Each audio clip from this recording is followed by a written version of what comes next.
Bonjour à tous, bonsoir. À la demande des prêtres de la paroisse Saint-Rémy d'Épernay, je fais ici une vidéo pour vous parler de ma foi, de comment je l'ai reçue, qu'est-ce qui l'entretient, comment je vis ma foi. Voilà, qu'est-ce qu'est ma foi. Tout d'abord, venant d'une famille de 6 enfants, avec des parents catholiques, ma foi vient tout d'abord de mon enfance, de ce que mes parents m'ont transmis, de ce que j'ai pu vivre en tant qu'enfant. Du coup, oui, c'est ça. C'était d'abord synonyme d'une vie de famille, d'amour fraternel, et de ce que j'ai reçu de mes parents. Puis c'est vrai que j'ai eu la chance de pouvoir la développer auprès tout particulièrement déjà de la nature, enfin dans la beauté de la nature. J'étais très souvent, énormément de fois touché, rejoint par ma foi, par l'amour de Dieu, par la beauté de la nature, par ce qui fait que on se retrouve là, sur la mer, dans les montagnes, à la campagne, à contempler un paysage qui est absolument magnifique. Et c'est là où on voit la profondeur de la création de la création divine. C'est, je suis rejoint par cette beauté que Dieu a mise en nous et dans la nature. Voilà, parce que en nous, j'ai été également rejoint de nombreuses fois à travers ma foi. C'est même ce que je pense. Je pense que oui, c'est ce qui fait ma foi aujourd'hui. Euh, Ces rencontres à travers les personnes, ces rencontres du Christ à travers les personnes, à travers que ce soit des prêtres, des amis, des moments de prière passés ensemble.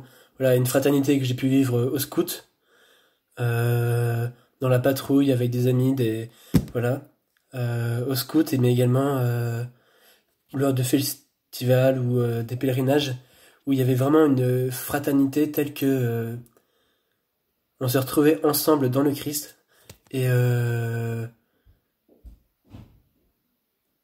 ne me souviens pas d'avoir vécu d'aussi beaux moments qu'avec des amis autour du Christ, dans la nature qui plus est. C'est euh, c'est pour moi fondamental. C'est ce qui m'a fait rencontrer le Christ plusieurs fois, cet amour fraternel, cette rencontre. Oui, c'est ça, cette puissance qui nous unit et qui est au-dessus de nous, mais qui se fait proche de nous. C'est ce qui, oui, c'est ce qui me rejoint de plus en plus et ce qui continuera de me rejoindre, étant un pilier, je pense, de la foi chrétienne, mais de ma foi également. Enfin, forcément. Et voilà.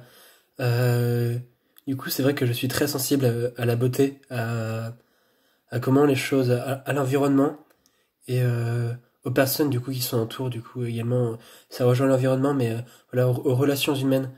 Euh, je pense qu'un des moments où j'ai été le plus touché, hors des veillées d'adoration que j'ai déjà pu vivre, euh, était d'une veillée absolument magnifique, où tout a été mis en œuvre.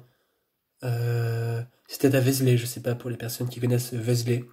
C'est sur le pèlerinage de Compostelle, avec les reliques de Sainte Marie-Madeleine. Et tout était absolument mis en œuvre, et on était tous là pour le mettre en œuvre. Une beauté au service du Seigneur, tout, absolument tout. Que ce soit nous, simples priants, simples personnes qui passaient la veillée ensemble et qui chantaient de toutes nos voix pour louer le Seigneur et en même temps monter vers lui, mais ensemble, progresser individuellement euh, et collectivement en même temps.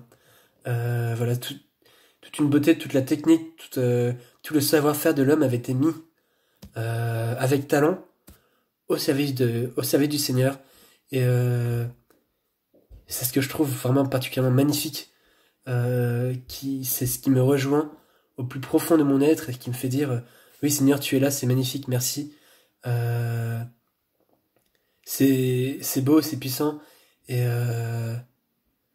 même à travers ça, on voit la miséricorde de Dieu, on voit certes il y a certaines choses qui pourraient être mieux dans la veillée ou dans d'autres choses, mais Dieu est là et c'est ce qui la rend absolument magnifique à mes yeux. Et voilà. C'est ce qui m'a donné de contempler justement cette unité de vie, que ce soit chez les personnes justement où j'ai pu voir le Christ à travers eux, parce que ils avaient une telle unité de vie et une telle vie cohérente avec leur foi, leur relation avec le Seigneur. Euh, voilà, c'est c'est pour moi c'est ce qui me fait rencontrer le Christ quotidiennement. Euh, que ce soit du coup par les messages que je publie dans des carnets dans la Bible, euh, ou à travers les personnes qui me sont données de rencontrer l'environnement qui est très porteur. Et, euh, et voilà, je dois au scoutisme, à ma famille et aux différentes communautés, les servants d'hôtel, le verbe de vie, voilà. Et, euh, et amen.